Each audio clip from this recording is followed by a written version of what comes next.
I think we can start. Welcome back, everyone. So we're working through week 6 now, and we're about to start section 5.2, which is just going to be a review on exponent laws. And this is pretty much the only section we're going to cover out of chapter 5. Right after that, we're going to move into chapter 6, where we'll spend a lot of time looking into topics on factoring equations and solving polynomial equations. So that's going to be our major work that we're doing today. Also, for the other announcements, we have quiz 4 that's going to be due next class. If you're curious about the summary statistics on exam 1, the maximum grade obtained was 92.9%, and the average came out to an 81.2%. If you haven't seen your exam back, check your ISU email. I directly emailed it back to everyone. And if you still haven't seen it anywhere in there, just send me an email and I can direct it to you right away. But any questions to start us out today so far?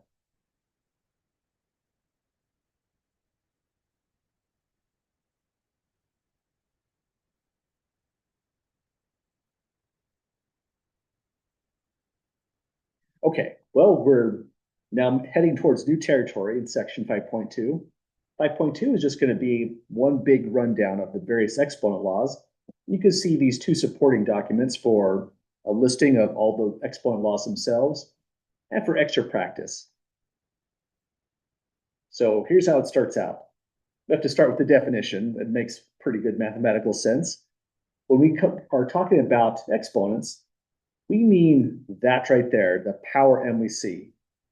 But the terminology also refers to a base A, much like through an analogy, something along the lines of, say, 3 times 5 just means repeated addition of 5 plus 5 plus 5. We need a way to have a repeated multiplication. And so a to the power of m, or a to the exponent of m, is our way to just say repeated multiplication. A power of m just means a times a times a, m times. So we might say repeating the multiplication m times, or we might say m factors,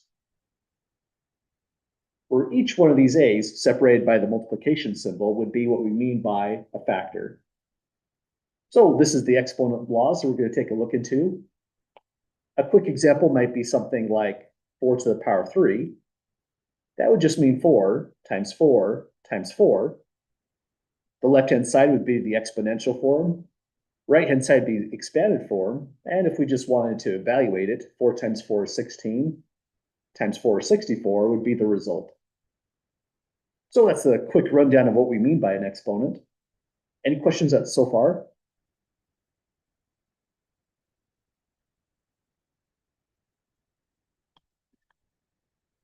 Okay, problems down below are just really fast, kind of quick drill problems, just using this idea about what we mean by an exponent. But part A and part B are really kind of interesting problems because it looks like the answers might be about the same, but they're really different.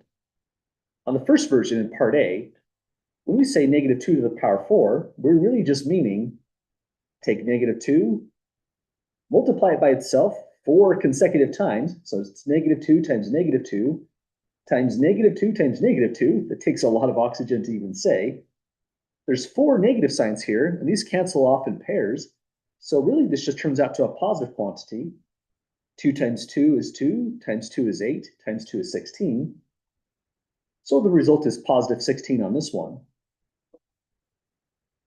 Then part B is a lot different, but any questions on how we got through part A here?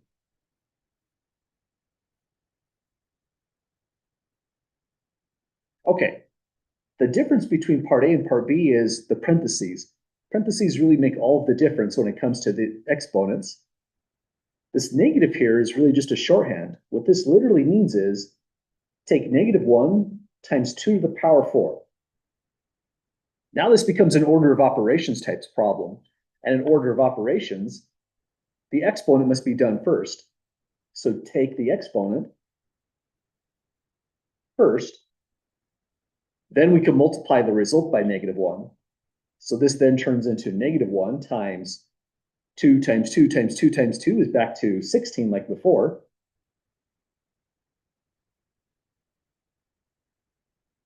Now we can multiply in this stage. So this turns into negative 16. So including the parentheses means it's -2 that's been repeated in multiplication. But no parentheses at all just means you're taking 2 to the power 4, which is positive, and then multiplying the result by -1. So those are two really important examples to keep in mind. They're really easy to mix up. We'll see problems like these coming up later on in the course where they're easy to make up or mix up. Any questions with either two?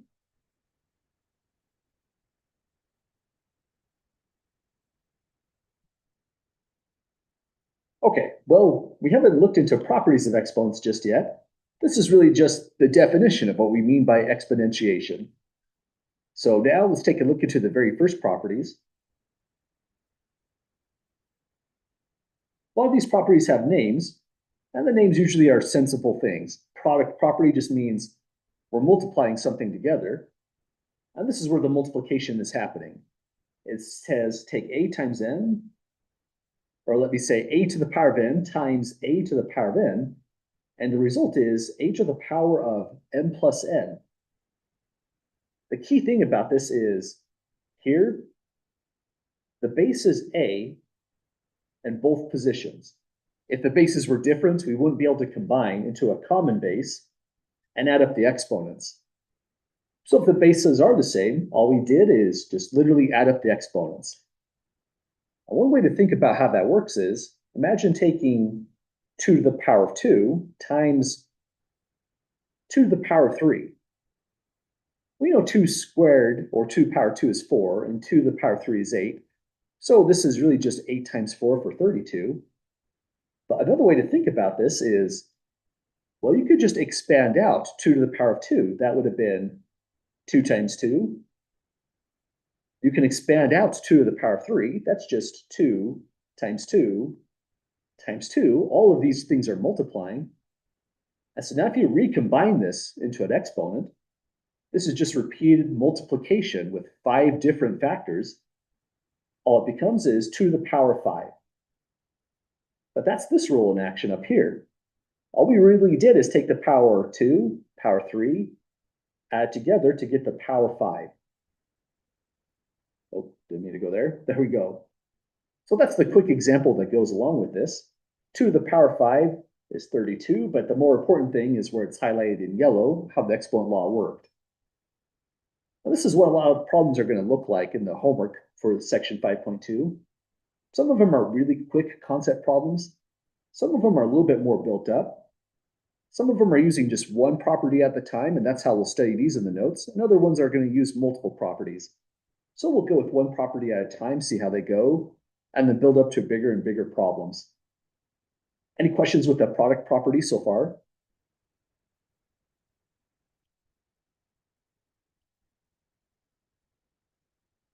Okay, well, example 2 just says simplify each expression.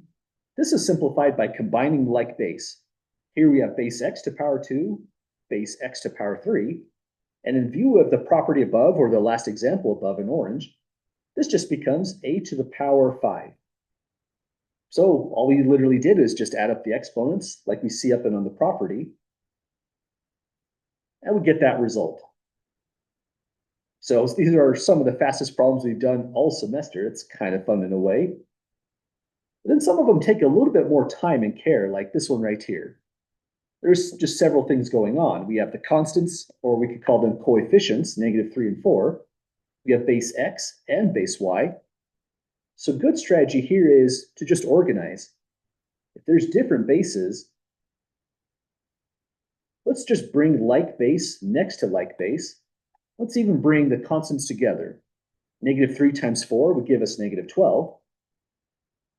Now we're changing the order of multiplication when we put x squared next to x, but that's allowed. If all these things are being multiplied together as they are, even the parentheses didn't matter. We could just drop them and rearrange our multiplication in any way we'd like. I would probably go x squared x, because it reminds me of using this property above, then multiply by y times y cubed. And here's what we'll get. We'll use a product property, this one up here by the red dot twice this time. So it becomes -12. switch to multiplying out the base x, you know, it's kind of weird in a way because the exponent wasn't exhibited on this x right here. But we can also say for any base whatsoever, even x, y, or the number 2, x to the power of 1 is just x. Likewise, y to the power of 1 is just y. A random number, 7 to the power of 1 is just 7, and that's a bona fide exponent law in its own right. It's helpful down here because if you're thinking of using this exponent law twice, you might want to say what the exponent is. You don't strictly have to, but let's do it in for base x, leave it off for base y. Combining base x is x squared times x, that will give us x cubed. Combining base y, that's y power 3 times y truly to a power 1, and this will just bump it up to y power 4. Then the problem ends right at that stage. There's no equation to solve, there's nothing further to do. Simplifying just meant multiply out the numbers, the 3, -4, and combine the like bases like we see here. Well, that's one property down already. Any questions at all, folks, with either part A or B?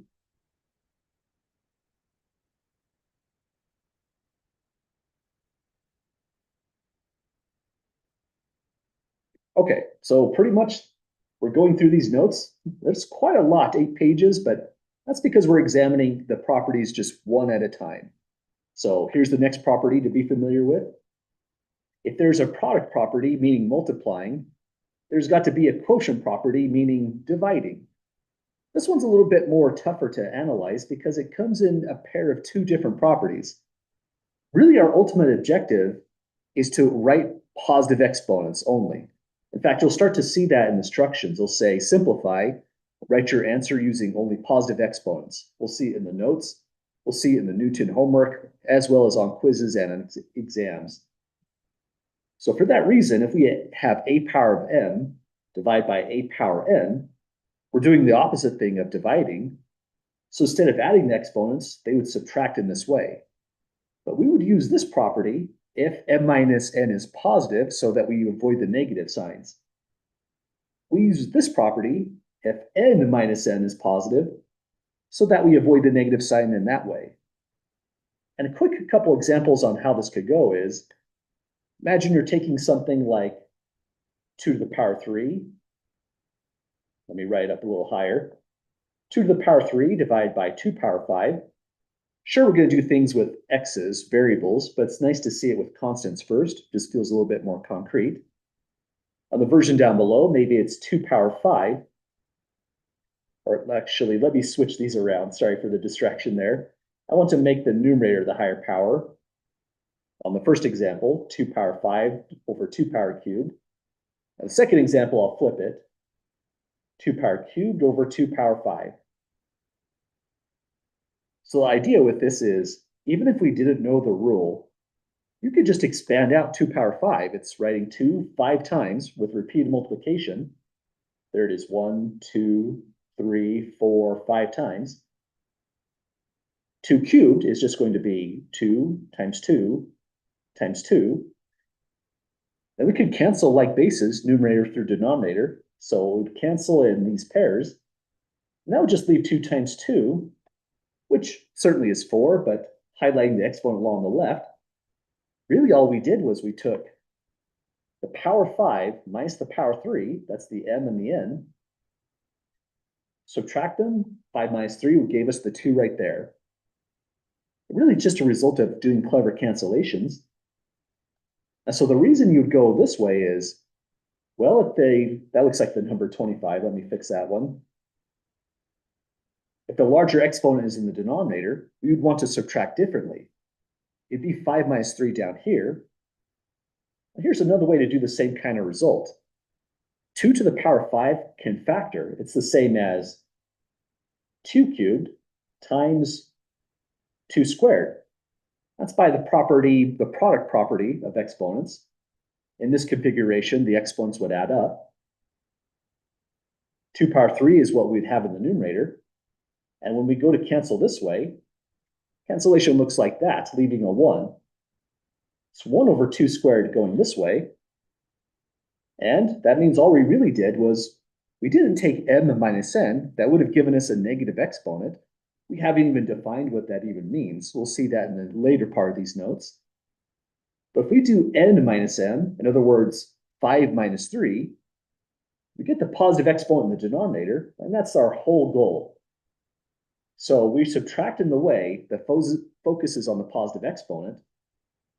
Wherever the exponent is larger is where the base is going to end up. Here was larger in the numerator, so the base stays as in the numerator. Here the power was larger in the denominator, and so the base 2 stays in the denominator like that. Now we'll try it out with a couple quick examples. Any questions with the numerical examples or the formulas so far?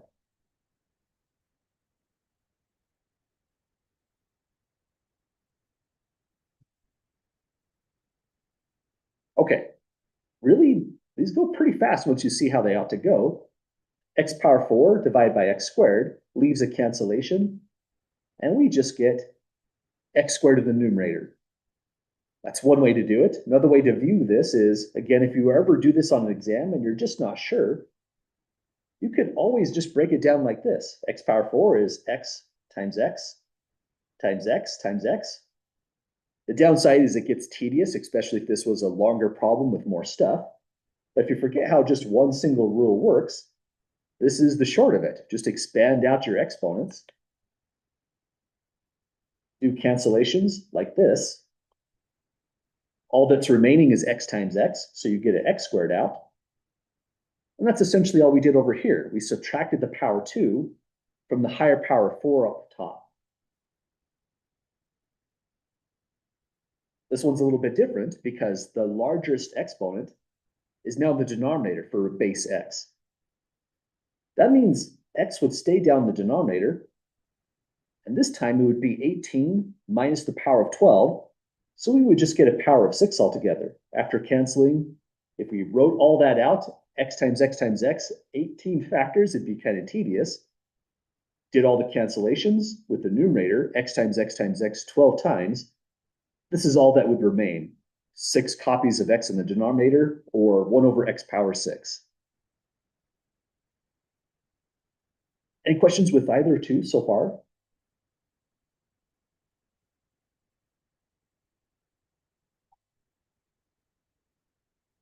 Okay, one more numerical example we could do down below. This one's interesting because, no one would stop you from pulling out a calculator. Let's do that.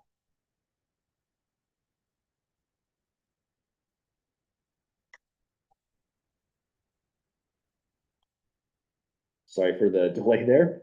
And if you put 4 power 9 into your calculator, that would work. You have 262,144. Your denominator would be 4 power 7. That's a meager 16,384. But that's working pretty hard on this. The more you know about exponent laws, the more you recognize this problem is really no big deal. 4 power 9 divided by 4 power 7 is really just 4 squared with 4 up on top. I've subtracted 7 from the exponent of 9, leaving 4 squared. 4 squared is 16. So this problem, sure, if you grabbed a calculator, you could work your way through it. But I'd be more likely to make a mistake in the calculator typing in all those digits when all it really comes down to is 4 times 4 for a 16. So even if there are constants instead of variable expressions, these properties are really helpful to helping us compute in a really rapid way. Well, that's 2 properties down. We have a whole list of them to go. Any questions with the first 2 at the moment?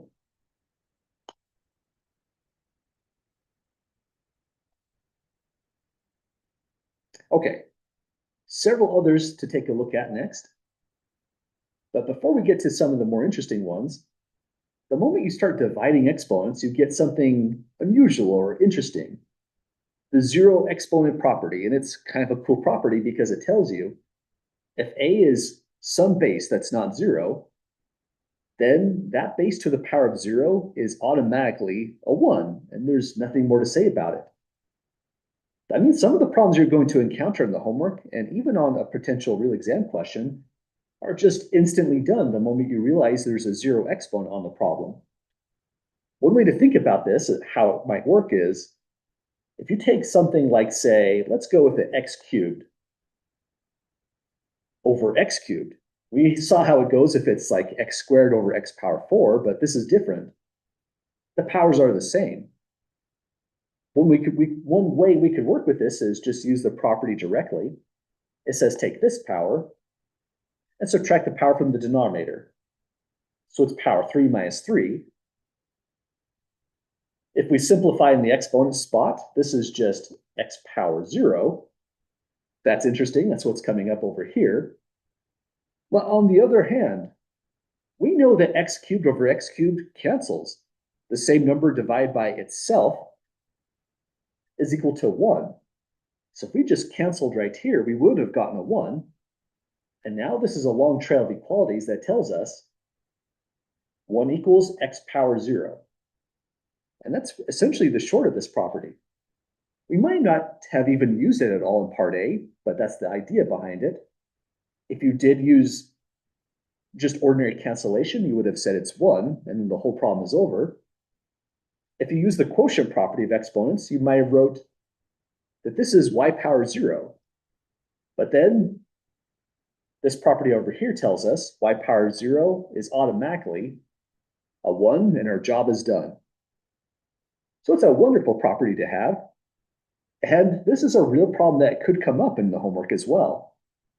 There's a lot going on here. You can start simplifying on the inside if you really wanted to, with the x squared over x power 8, the y over y power 9. But the moment you spot that this was really a 0 exponent affecting the whole thing is done. It's automatically 1. It's like the 0 exponent just kills it in a certain sense, brings it back to just the number 1. So 0 exponent property is really nice. Whenever you see a 0 exponent, it's like a freebie in the problem. All you get is a 1 as a result. Any questions at looking at this property here?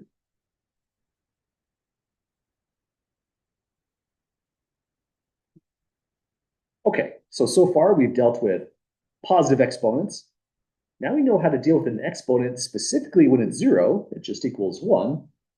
And that leads naturally to the question, well, what about negative exponents? This is where it might get a little bit weird, but if you like patterns, there's a really good pattern that's emerging here on how these exponents are really going to work. So maybe before we delve into the negative exponents, let's explore what that pattern really looks like. So this will be just an interesting chart that we're going to write out. And then the more we study it, the further we go down in the exponents, the more we're going to see something is emerging out of this. Let's maybe start with a base of 4, raise it to a power of 3, so nothing too large. 4 times 4 is 16, times 4 is 64. And so that's just an ordinary exponent problem. But what I want to do is decrease the exponent. We're heading towards negative exponents. So in the next row in this table, we'll have 4 to the power 2. That's just 4 times 4 for a 16.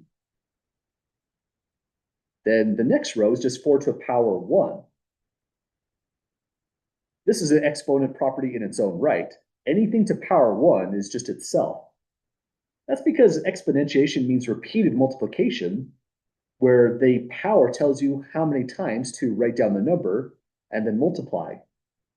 If the power is 1, you just write down the number once and there's nothing to multiply. We're just done on that step. It seems kind of weird, but already there's a pattern here. Notice what we're really doing as we're descending down this list is, if I drop the exponent by 1 and go to 4 squared, what we've really done is we've divided by the base. We've divided by 4. And because seeing is believing, let's just show that. 64 divided by 4 gives us to 16. Then when we're at 16, divide that by 4, do it again, we get down to 4. Let's keep on conveying this same operation. Let's keep on dividing by 4 and see what emerges as a pattern. That's the zero exponent next on the next list. That was the one we were just studying. Next is 4 power 0, and the zero exponent told us that's always just a 1.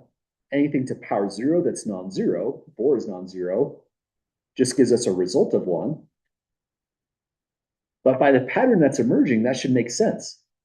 Down here, 4 divided by 4 is certainly a 1, and so we should get that. And now we're in new territory. We love patterns in mathematics, and it'd be a shame if this pattern just didn't make sense anymore. So we force it to continue by defining the negative exponents in a particular way, we see it down here, that allows this chart to continue on even into the negative land.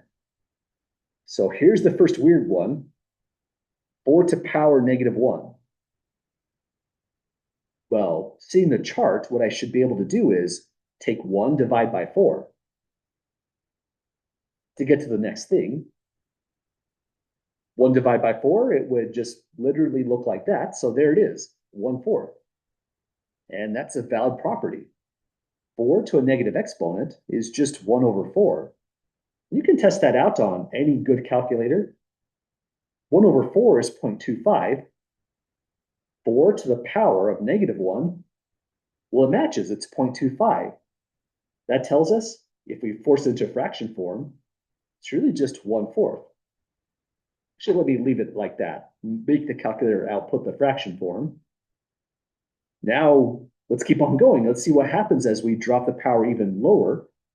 4 to power negative 2.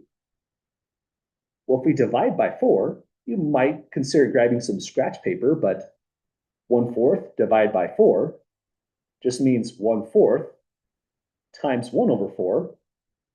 You just take this, flip it, take the reciprocal and multiply. That's 1/4 squared, or 1/16 if you prefer. But you know, it might be better just leave it as 1/4 squared, because that's going to help us see that actual pattern emerging with our own eyes. 1/4 power negative 1 was 1/4 power 1. We usually do not write in the power 1, so I'll leave it off on that one. 4 power negative 2 is 1/4 squared. And checking the calculator, because once again, seeing is believing, 1/4 squared is 1/16. If I put in power negative 2, 4 power negative 2 is 1/16 as well. So this is essentially the big punchline to negative exponents. Let's go down one more level, or a couple more, until we run out of paper. If this pattern is going to continue, and we divide by 4 again, which we will get 1/4 power positive 3. Let's do it one more time. 4 to the power of negative 4 is 1/4 to the power of positive 4. And sure enough, that's just the result of taking 1/4 cubed and dividing by 4 one more time. One more calculator demonstration. 4 to the power of negative 4 is 1/256. So that's the left-hand side. And 1/4 squared, 1/4 power 4 written this way, is the same exact numerical result, 1/256. So these two are directly equal, and that's what it's saying down here on paper. It's kind of cool in a way, because this is one of those neat mathematical problems where you could say just convey the pattern down, and even if no one told you what the properties are for negative exponents, this just seems reasonable. It looks like too nice of a pattern for it not to be true. Turns out it's true, and this is the formal definition. If a is an integer, and if n is an integer, and a is not 0, so that we didn't divide by 0 over here, then a to the power of negative n is 1/a to the power positive n, and it even flips around. If you take this and write over 1/a power n right in the spot, you can multiply by the reciprocal and get back to a power of n in the numerator. So the best way to think about this is the negative exponent flips the position your base has. If your base is in the numerator, like on the left-hand side, but with a negative exponent, it flips down into the denominator. Likewise, if it's in the denominator with a negative exponent, it flips to the top up into the numerator. And that's the whole punchline with negative exponents. Well, here's how it goes. Let's try it out on a bona fide problem, example 5, part A. It still says to simplify, but this is something we're going to start seeing a lot in our work. We want to write answers using only positive exponents. This will be a standing assumption in the Newton on quiz problems as well as on exam problems. But you know, it's really quite quick. The moment we notice the negative exponent here, base x is not in a denominator, so we just shove it down into a denominator like that, switch the exponent from a negative to a positive. And we're not doing anything differently than we did in this chart above with powers of 4. So that was our first run at it. And does that make sense to folks on how we're handling the negative exponents?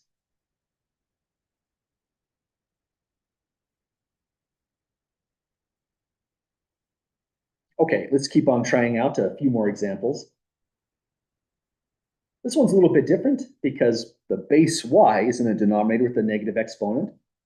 But really all that means is we're using the second version of this same property. What we'll do is take that negative exponent down there. Y is in a denominator, so we promote it up into a numerator. Now to power positive 3. So just flip the position from denominator to numerator, or like on the previous example, from numerator into denominator. And that's the entire punchline for properties of negative exponents. So parts A and parts B, they look like they're more abstract because they're variables raised to negative exponents. But actually, I find that part C is the harder one. When you're working with integers, -3 to a negative exponent, that somehow feels a little bit more trickier than normal. Any questions before we try out part C?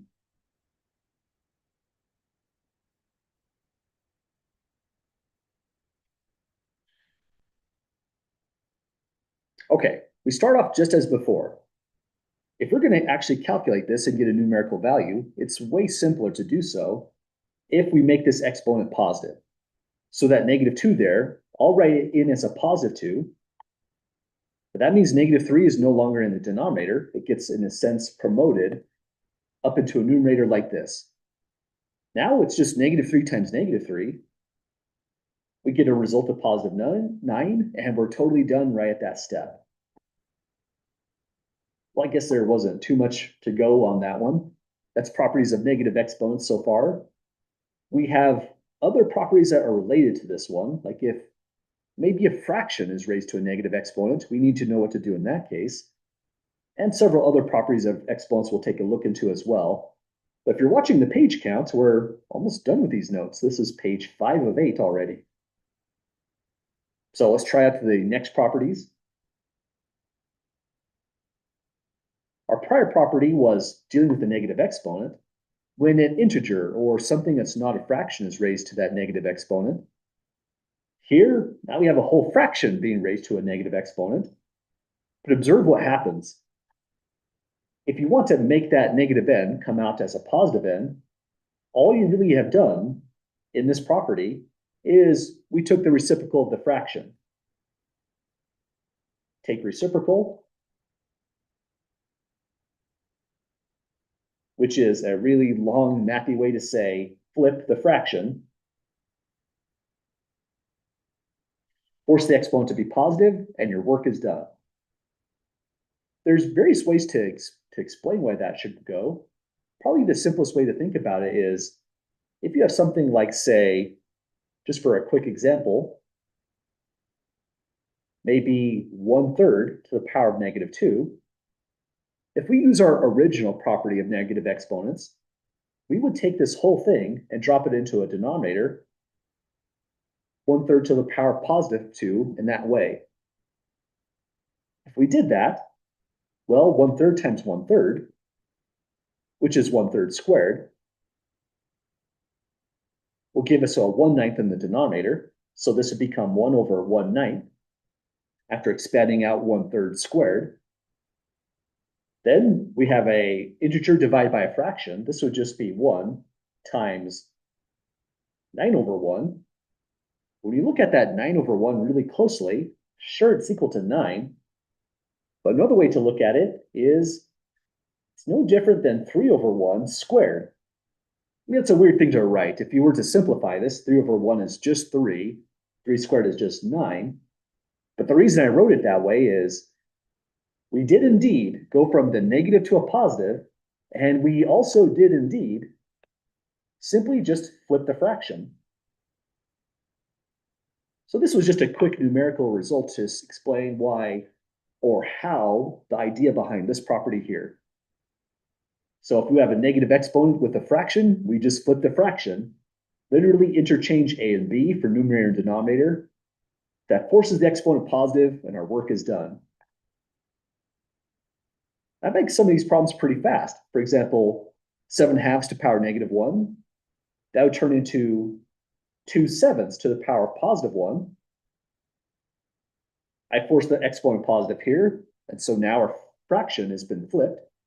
And then 2/7 to the power of 1 is just itself, 2/7. So that's the first run of that. It gets a little bit more gnarly when there's more stuff going on. But it's going to be the same idea each and every time. Any questions so far with the property or the last example?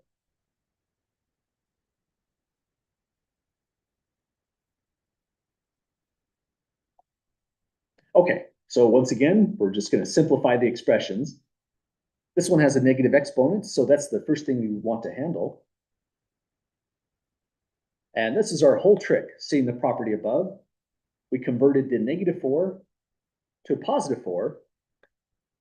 That means we flip the whole fraction. So this becomes y³ in the numerator divided by x². And for the keen-eyed observers, we haven't quite gotten to this property just yet. We've never taken something raised to a power again. We kind of did that over here. That was 1/3 squared. But this one feels a little bit different because we have exponents on the inside as well. In fact, that's a whole new property right down below right here, the power property for exponents. But before we get to that property, let's reason our way through it and then show what the shortcut would be. Power 4 just means we're taking y³ over x² times y³ over x² times y³ over x², and one more time, thanks for bearing with me, y³ over x². That's all the power 4 just means. It means repeat the multiplication of whatever your base is. This time the base is the entire fraction, y³ over x². We repeated it 4 times according to the exponent. But now we can just add up all of these bases powers. Like bases of y would be y to the power of 3 plus 3 plus 3 plus 3, so repeat addition, we get 12. Same idea down below. If it was just x² times x² here, that would have been x power 4. Add x², we're up to x power 6. Multiply by x², we're up to x power 6. Multiply by x² again, and now we're up to x power 8 altogether. But then the observation is, when you look at this multiplied. All we really did was take 3 times 4, and we got the 12 out. And it also multiplies over here.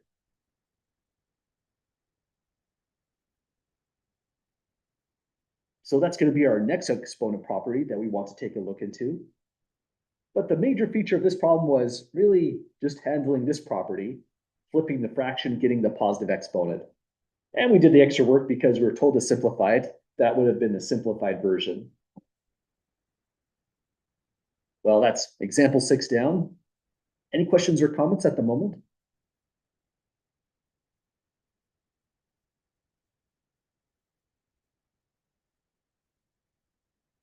Okay, So here's the next set of exponent properties. At this point, we've got our full list. We have the new power property.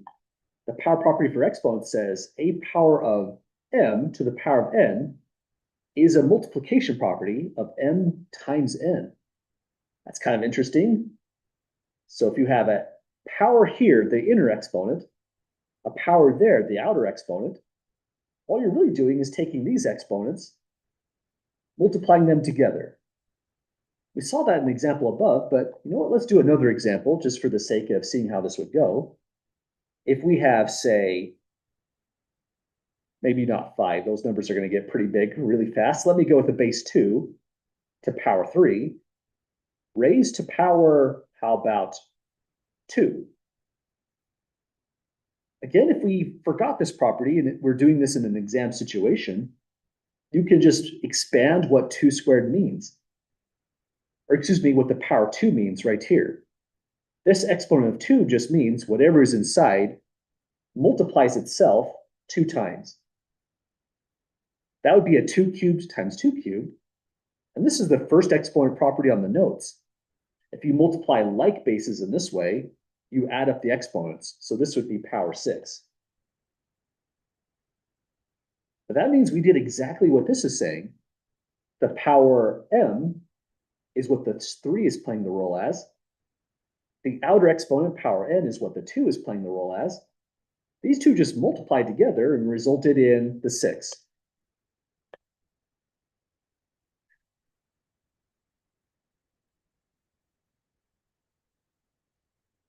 So we have to watch out for really 2 different kinds of versions of problems. 2 to the power 3 raised to the power of 2 is 2 power 6. And if we want a number on that, let me see. Counting off on fingers, it's 2 times 2 is 4, times 2 is 8, times 2 is 16, times 2 is 32, times 2 is 64. But really this part right here, how the exponent works, is the most important part. The other property to keep in mind is if it looks like this, 2 to the power 3 times 2 to the power 2, this time you're not multiplying the exponents. In this configuration, the exponents would add up. This is 2 times 2 times 2 times 2 times 2 for a 32. But altogether, that was 2 times 2 times 2 repeated 5 times, so 2 to the power 5, giving us 32. Very different answers depending on how we write it. These are easy to kind of get mixed up in our head, so it's good to write down examples and think about them just to keep them separate in our mind.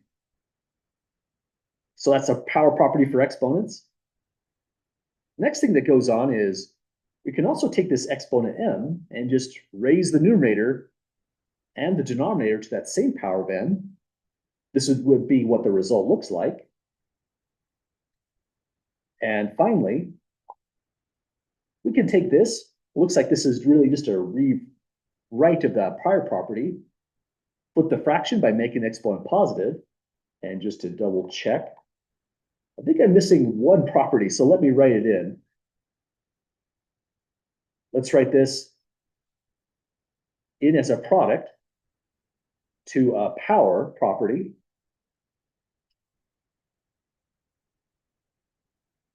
Or exponents. That's a weird one to leave off. Sorry about that. Let me put this in red just to convey that wasn't exactly a typo. This was an omission. So here's a revision in the notes. The property goes like this. Kind of similar to the quotient property. If we have A times B and we raise it to a power of M, all we will get is A power of M times B power of n. So these two properties essentially go together in a certain sense. You can distribute a power of m into a product, a times b, and you can also distribute a power of m through a quotient, a divided by b. Essentially, these exponents just like to distribute in these kind of configurations. Unless there's pluses and minuses inside there, that's where we're going to handle when we're in section or chapter 6. For some quick examples of either two, say for this one right here, if we had x over y to power 2, really this would just be x over y times x over y. If we combine it by multiplying across the numerator, x times x, we would get x squared. Multiply across the denominators, y times y would give us y squared. And really the power of this property in yellow is it tells us you don't have to do this middle step. You just want to go from here to here, and that would be the exponent law itself in action. Just saves us a lot of writing. Likewise, to illustrate this property down below right here, we could have something like, say, xy cubed, but then that would just mean xy times xy times xy. Again, that's a lot of writing. We bring x's and y's together. This is just x times x times x times y times y times y. Multiplication symbols don't have to be there. We could just put x right next to x, and it means to multiply. But this is just a little bit easier on the eyes, I would say. But now x times x times x, that would just be x cubed. Y times y times y would just be y cubed. And that's what this property is trying to say. If you have something multiplied raised to a power, just raise each factors to that same power. So xy cubed is just the same as x cubed times y cubed. So those are the last three properties of exponents. We'll look into a couple more examples, starting to put this all together. But any last questions or comments at the moment?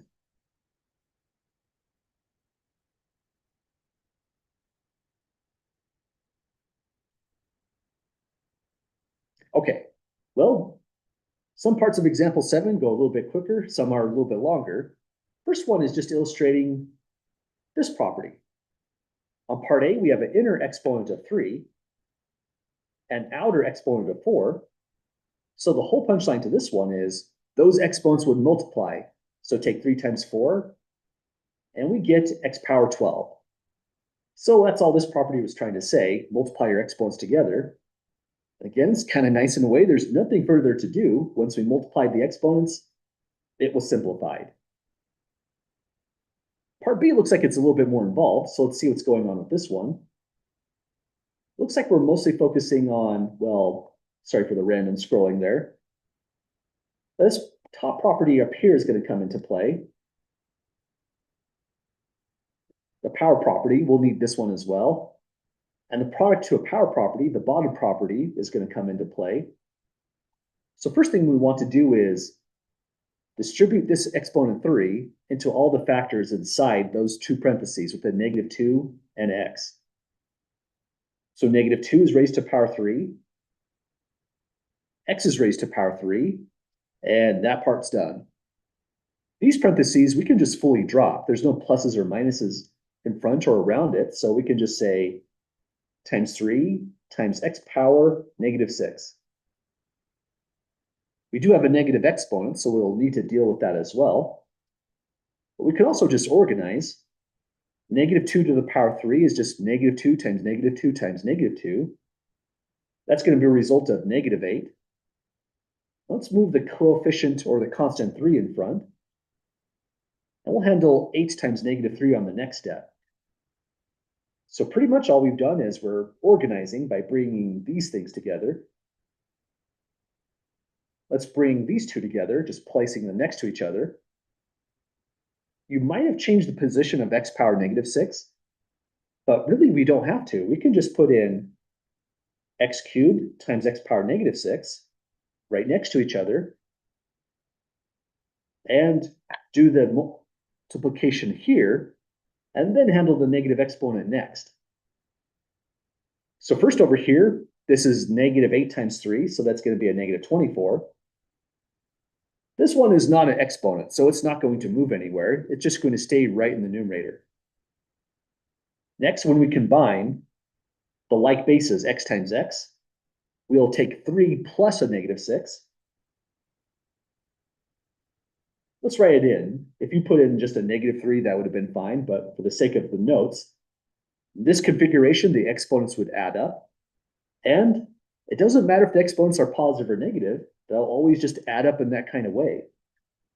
So this now turns into, next line of equality, negative 24 times x to the power negative 3. When we add up those exponents, 3 minus 6, in other words, gives us the power negative 3. And we're still not done because the standing assumption, even if it's not written into the instructions, is we need to treat all the negative exponents by rewriting them as positive exponents. So this becomes a negative 24 power negative 3, takes the base x, drops it into the denominator with a now positive 3. So this one was more involved than it even looked like on paper until we started writing out all the steps. Any questions on getting through part B?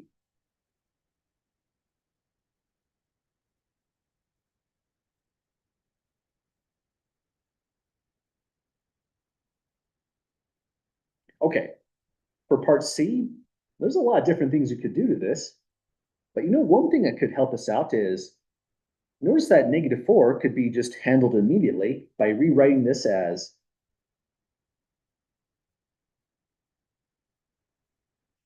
a power positive 4. I should mention there's a lot of different ways to do this kind of problem. This is just one particular way. Some people might have raised everything inside here to the power of negative 4. That would work just fine as well. I think that'd be a great solution. But if you want to use an exponent property that says you can flip the fraction, force it to a power positive 4, here's how this approach would go. We're literally going to flip the fraction as we see it, copying it in verbatim. So if y power negative 3 was in the denominator, it now goes up into the numerator, still with the power of negative 3. Likewise, 2x power negative 2 was in the numerator. That means it's the new denominator. 2x power negative 2 goes down below. So all I've done is forced the fraction highlighted in yellow positive, so we flip the fraction. Still simplifies from here on out. Probably what I would do at this stage is simplify on the inside as much as possible. The only way it simplifies in a big way is if we handle the negative exponents inside here. So here's what it would look like. I would leave base 2 right where it is. This base 2 has an exponent of 1, so there's no negative exponent there, for example. But that x power negative 2, it would go up into the numerator like this. Now with the power positive 2. Likewise, the y power negative 3, we can force that to be a positive 3. But the trade-off is we have to throw it down below into the denominator. So it looks like my approach was really just force everything to have positive exponents so far. At this stage, this exponent of 4 just distributes, and it distributes by multiplying into all of the bases in the problem, even the 2. So this would become x squared raised to power 4, 2 raised to power 4 times y cubed raised to power 4.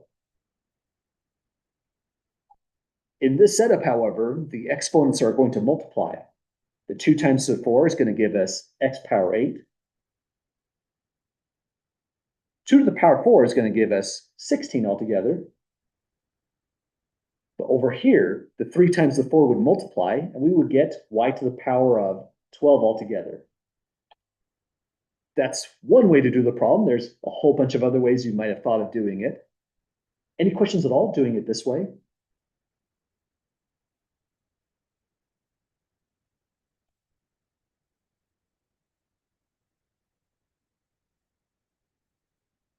Okay, some people might be looking at this solution and thinking, that feels complicated. I'd like the way I do it better. And if you're one of those people, I think that's awesome. There is possibly a nicer way to do this. So let's call this maybe method 1. Absolutely works. We used all the properties as we saw them, but here's another method. Sometimes you can be pretty creative when you have all the exponent properties at your disposal. So here's a method 2. You only have to show one method, so just think of this as being for the sake of the notes. Original problem is 2x power negative 2, y power negative 3 raised to power negative 4. And you saw how this power 4 distributes. -4 distributes as well, and this is what it would look like. So the -4 will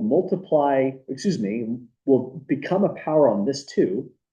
It will multiply that power -2, and it will also multiply that power -3. If we rewrite this, we have 2 power -4, x power -2 to the power of -4, y power -3 to the power of -4. Now we have some work to do at this stage. That 2 is to a negative exponent, so that's the thing we would want to fix on this problem. So take 2 to the negative exponent, drop it to the denominator. Now it has a positive exponent of 4. Over here, though, exponents multiply, but notice the kind of mathematical miracle this time.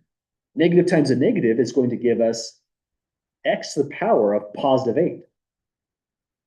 Likewise, exponent multiply here, it just happens to be negative times negative. That's going to be y to the power of +12. And now we don't have to move base x or base y around. They already have positive exponents. We already handled 2 to the power of -4. We just have to multiply that out. 2 to the power of +4 in the denominator is 16. So we have 16, y power 12, x to the power of 8. Still, there's other ways you could have done this. I think this would be 2 of the major ways that most people would do it. But one way to think about this is all roads lead to Rome. As long as you're using the exponent laws appropriately, converting your answers so that there's only positive exponents like we have here and here, everyone's going to get the same exact answer to these problems. It's just kind of neat to see 2 pretty valid ways working out just fine. My favorite method is method 2, but I think it's also confusing because you're dealing with an integer to a negative exponent, which has a way of feeling more tricky sometimes. Well, we'll do one more example just of some slightly more bigger problems using more of the properties all at once. Any questions with either one of these parts so far?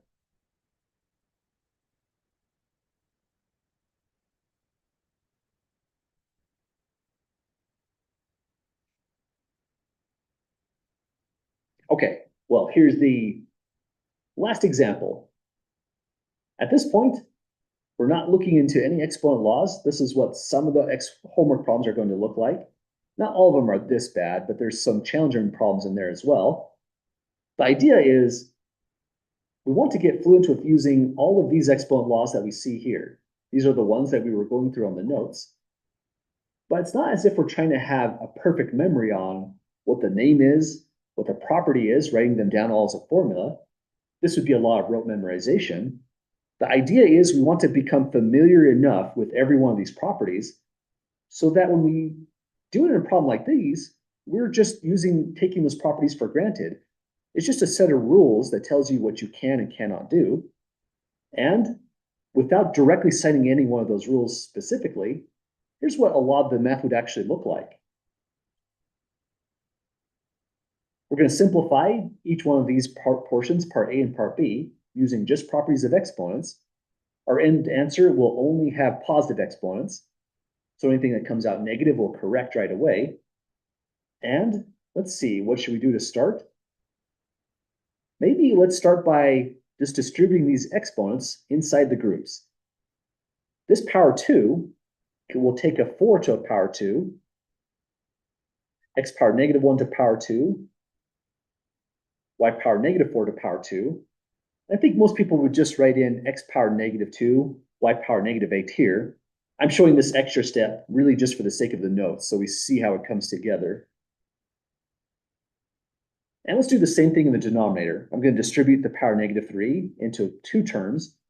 That'll be x power -2 to power -3, y power -3 to power -3. And so we'll go from there. 4 squared is a nice part of the problem. This just comes out as 16. And in every one of these groups with the inner exponent to -1, outer exponent 2 in this example, all these exponents are now going to multiply. So this is x power -2, y power -8 in the numerator. In the denominator, it's x power 6. Here it's going to be y power 9. And we do have like bases to consider. We want to simplify those and simplify these as well. Probably the safest, most accurately stable way to do it is to take this additional step. If you force this exponent to be positive, all of the work from here on out will be a lot simpler. I probably wouldn't use a quotient rule when there's a negative exponent involved whatsoever.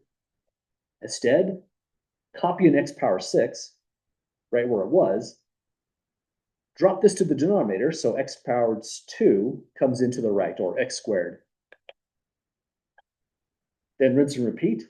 Y power 9 is just fine right where it's at. But this as an negative exponent says we should drop that to the denominator. 16 stays right where it's at. And now it's just way more accurate to just combine bases when it's in this format versus using a quotient rule in this format. Usually that's easy to get mixed up. Double negatives can show up in all sorts of weird problems like that. So this can be now x power 8 when we combine. In this lineup, we're just adding together the exponents. So similarly for base y, we get y to the power 17. So that's a lot of exponent laws all at once. Any questions on getting through the part A?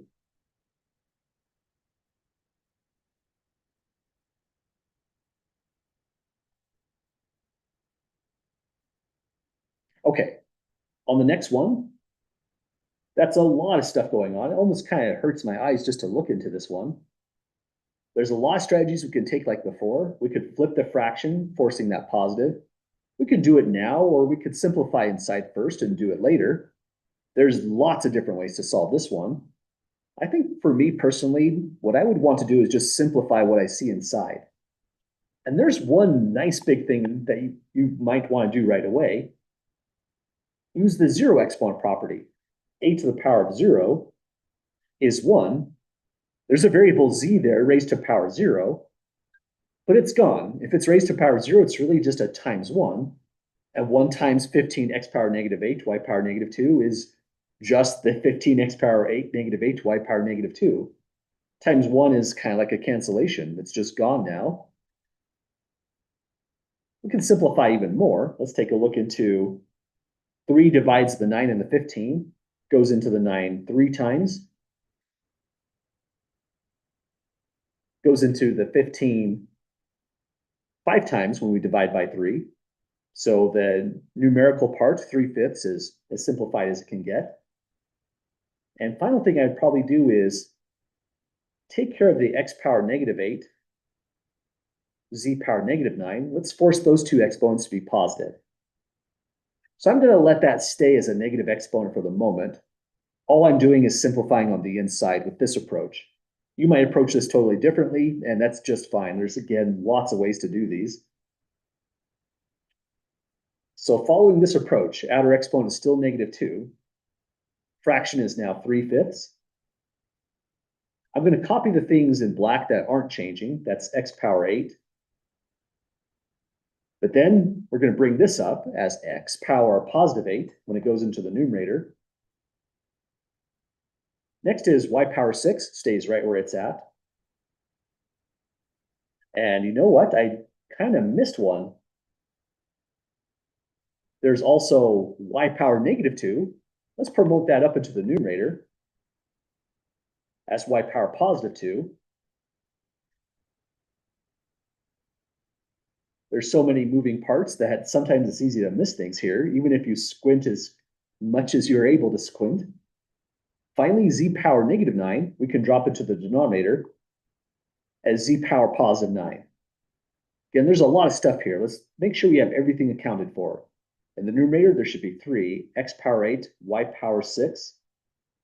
This coming up to the numerator, so y power 2. That looks good so far. And the denominator should be a 5. That moves to the numerator, so it should be a 5. That moves to the numerator. So 5 and z power 9. This is the part that goes into the denominator. And so there it is. Looks like we've got all the right pieces so far. Any questions to this stage?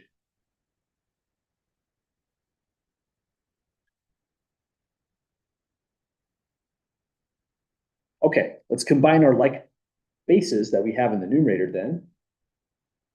Still to power -2, I still haven't done anything with the outer exponent. But on the inside, we can say now that this is 3 x power 16. The exponents just add up when it's a base times a base. We only add up when it's a like base. So that's why just the y power 6, y power 2 combine. That takes us to y power of 8.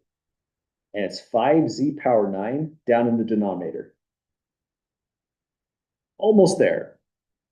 We could raise everything to a power of -2, but then everything has a negative exponent, and that doesn't really seem too fun. This is the point at which taking this property of flipping the fraction is suddenly a really, really good idea. This can save us a lot of time. That power of -2, if you don't like it, and I certainly don't, exchange it for a power +2. Just ensure that when you do that, you flip the fraction. Or take the reciprocal if you like to say it that way. When you flip the fraction, you're not changing the exponents from positive to negatives, you're copying them down verbatim. So that denominator by the red dot is now a 5z power 9 as a numerator. And this numerator, 3x power 16, y power 8, gets rewritten in the denominator. Kind of a long problem, but it was designed to be kind of the trickiest one of the whole set. Final thing that happens is this power 2 distributes. When it goes here, that's just a 5 squared. 5 times 5 would give us a 25. When it goes here, it's multiplying. So that's z power 9 to power 2. But when we multiply that out, that'd be z power 18. Let me recenter that a little bit better. And draw my number 8 a little better. There we go.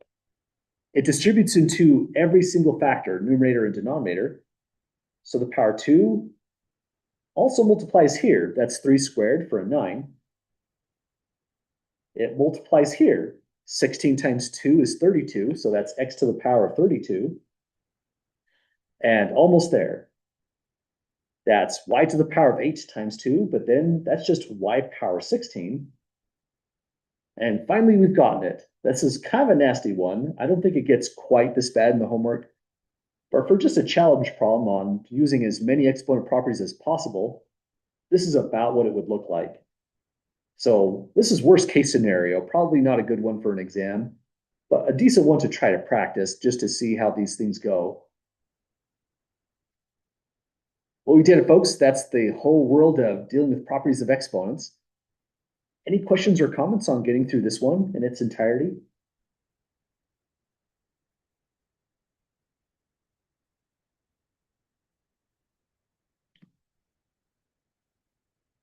Okay, let's save this up.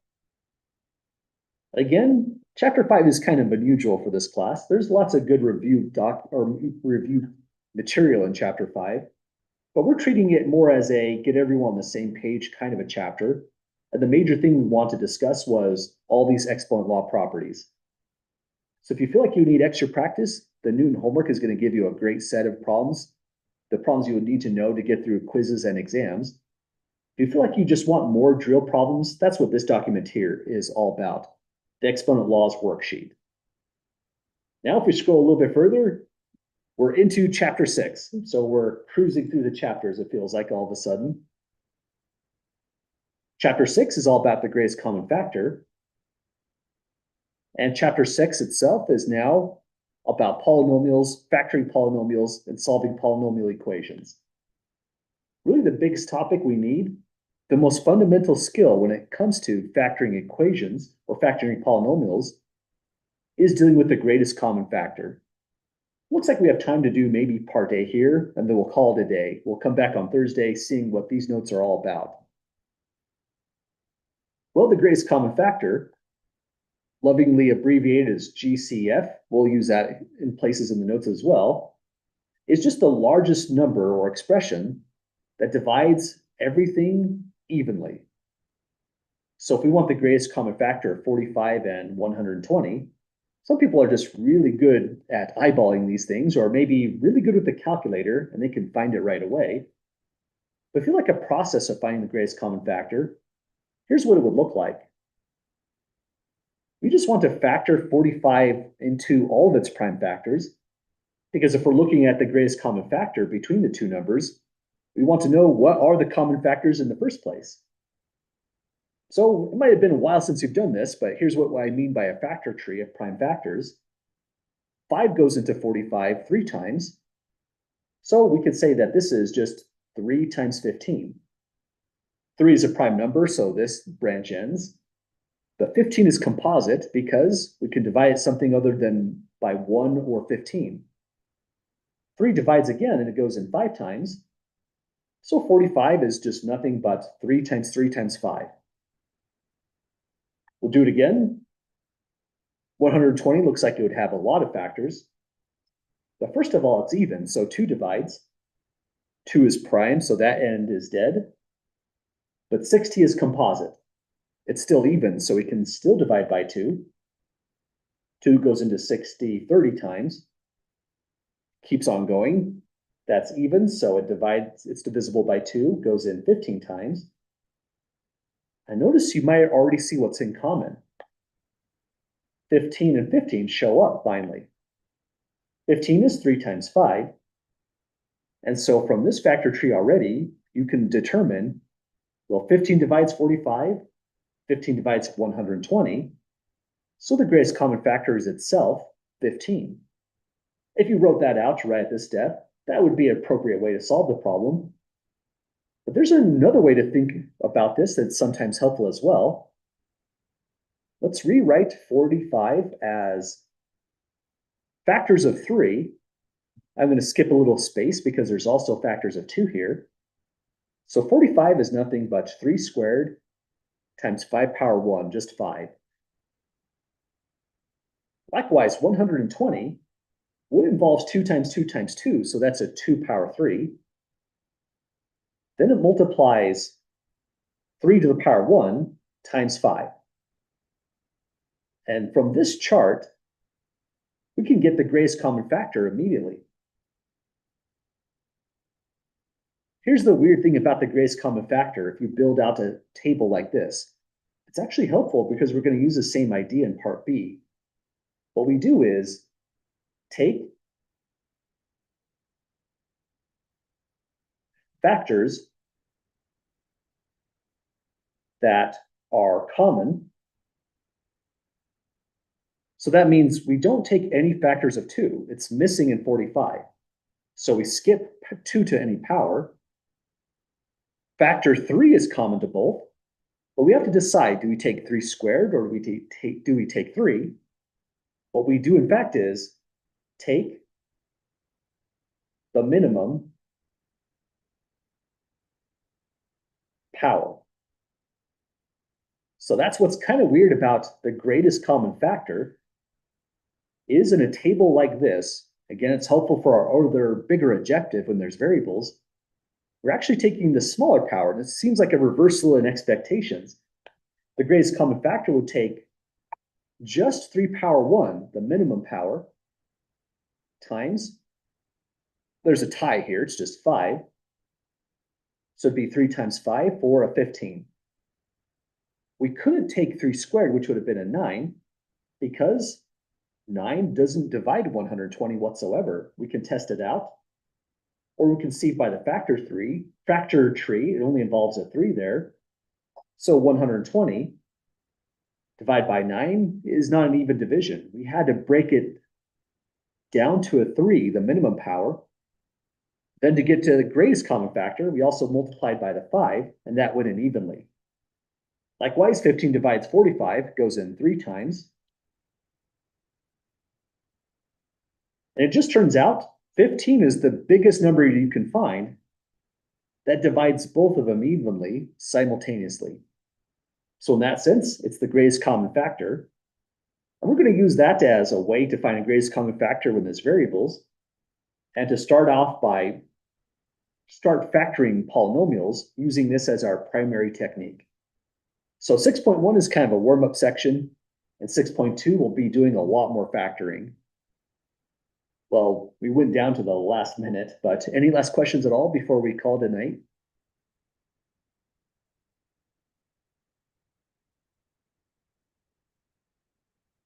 Okay, well, have a great night, folks.